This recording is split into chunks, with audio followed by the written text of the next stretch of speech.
Donc, je vais vous présenter l'humérus. C'est un os long et pair situé entre la scapula proximalement et le radius et l'ulna distalement. L'angle de son corps forme avec celui de l'avant-bras un angle obtus ouvert latéralement qui correspond au cubitus valgus. Donc le corps, il a une forme irrégulièrement cylindrique dans sa partie proximale et prismatique triangulaire dans sa partie distale. Il possède trois faces, une antéromédiale, une antérolatérale et une postérieure, un bord antérieur, un bord latéral et un bord médial. Donc sur la face antéromédiale, sur sa partie moyenne, on retrouve, sous l'aspect d'une rugosité, la trace de l'insertion du muscle coracobrachial. La moitié distale, quant à elle, est lisse et donne insertion au muscle brachial. La face antéromédiale regarde donc la peau médiale du bras et constitue à la profondeur de celle-ci la paroi latérale du canal brachial de Creux-Bélier. Dans ce canal, on retrouve le nerf médian et l'artère brachiale. Sur la face antérolatérale, au tiers proximal, on retrouve la tubérosité deltoïdienne qui a une forme de V à sommet distal. Elle possède deux branches, une branche médiale et verticale qui remonte sur le bord antérieur de l'os, ici, et une latérale et oblique qui croise la face antérolatérale. Donc la tubérosité deltoïdienne est partagée en deux lèvres. Une lèvre proximale, par ici, qui donne insertion au tendon distal au muscle deltoïde, et une lèvre distale qui fixe le muscle brachial.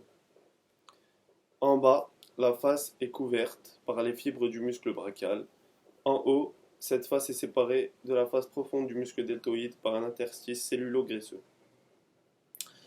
Sur la face dorsale, à la partie moyenne, elle est traversée par une gouttière oblique, le long de laquelle la diaphyse humérale semble être tordue sur elle-même.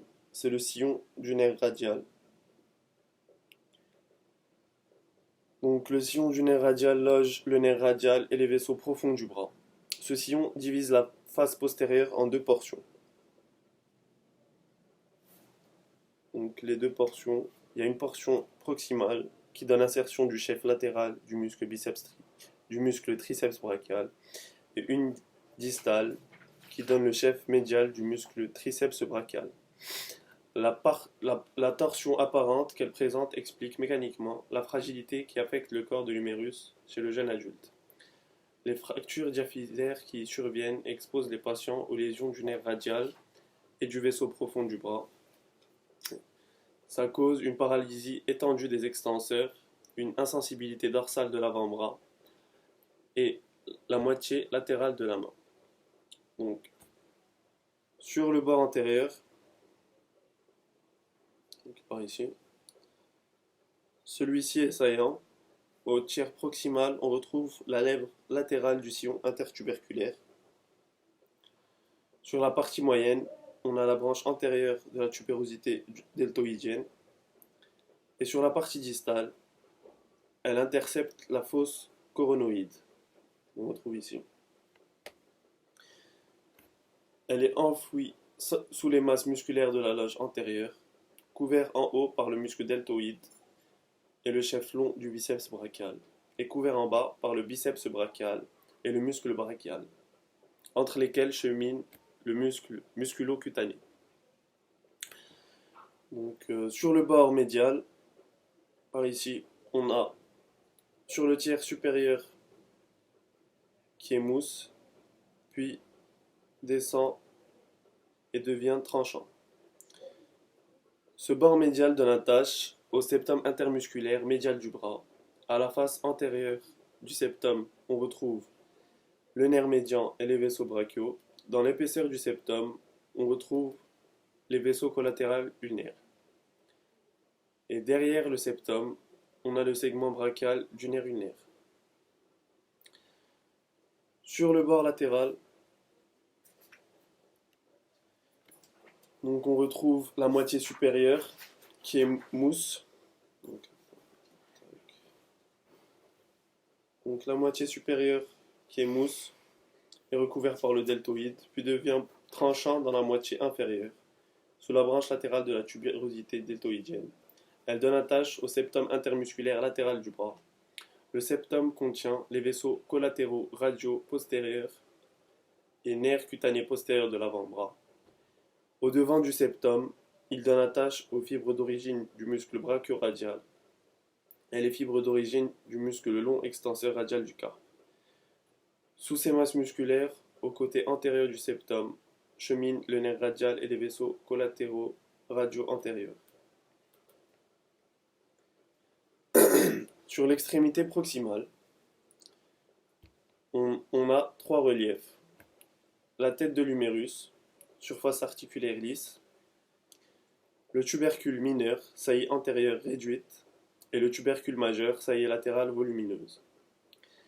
Donc, la tête, c'est un tiers d'une sphère, s'articule avec la cavité glénoïde.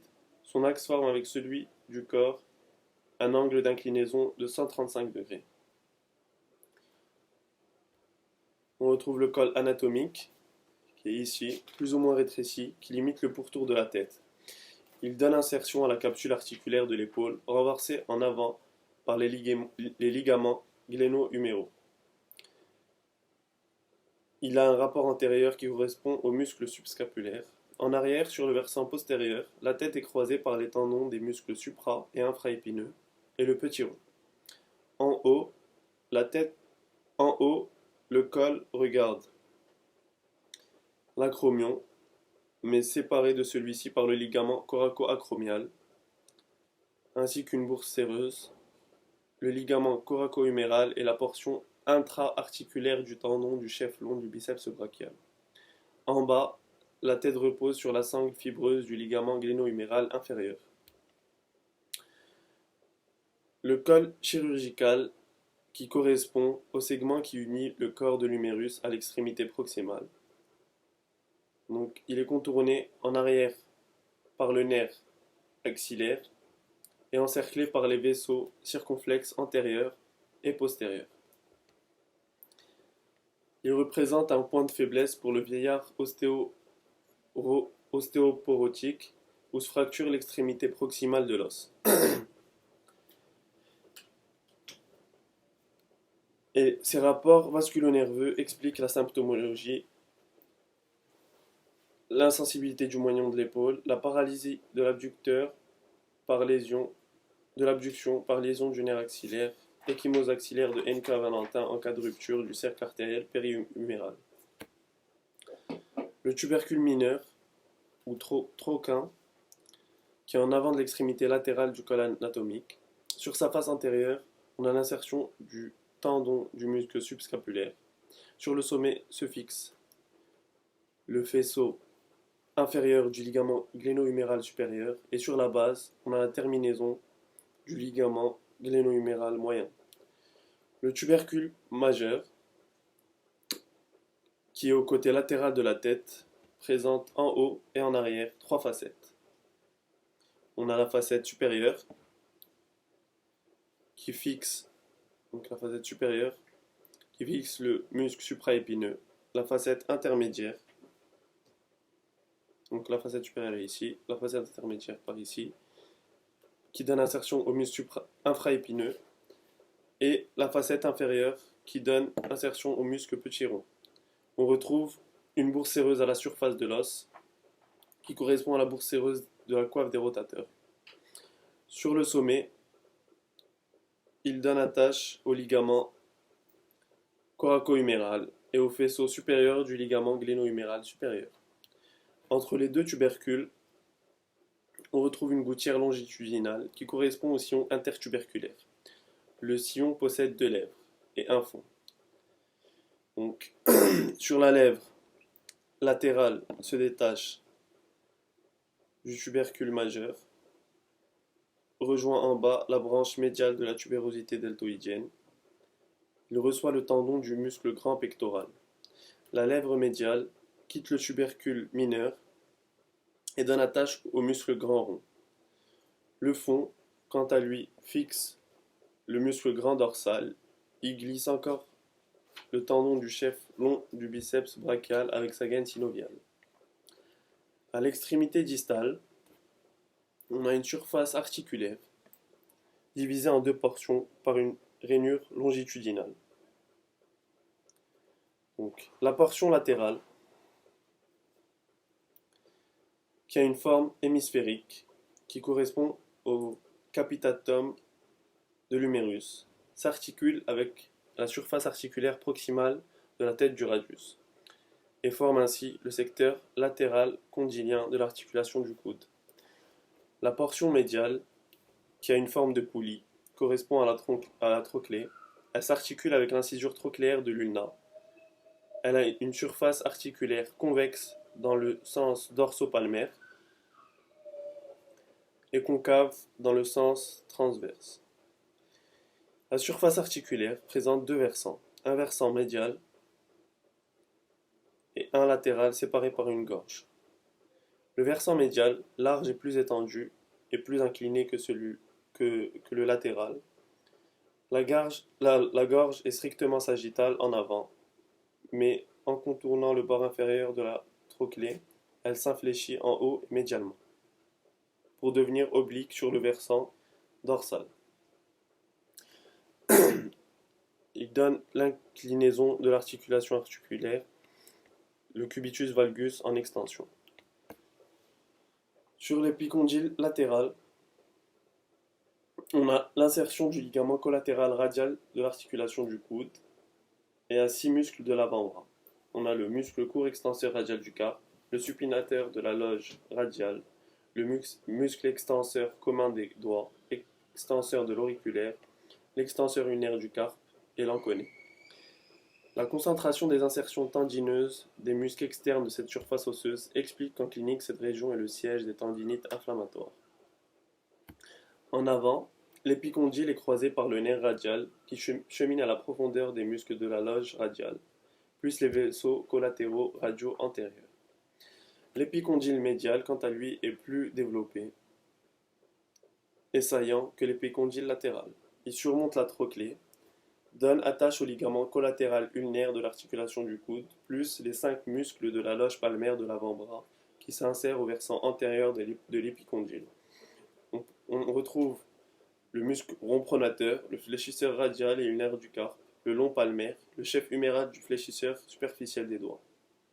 En arrière, on retrouve le sillon du nerf ulnaire plus vaisseau collatéral ulnaire postérieur, une arcade fibreuse sous-cutanée entre l'épicondyle et le bord ulnaire de l'olécrâne transforme le sillon en un canal ostéofibreux épitrochléo-olécrânien.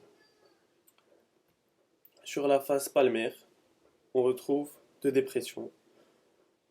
La fosse radiale latérale est peu profonde et la fosse coronoïde médiale est très marquée. Un cul-de-sac de la membrane synoviale de l'articulation du coude vient se disposer au fond de chacune des deux fosses et amortit ainsi les butées à la fin de la course articulaire.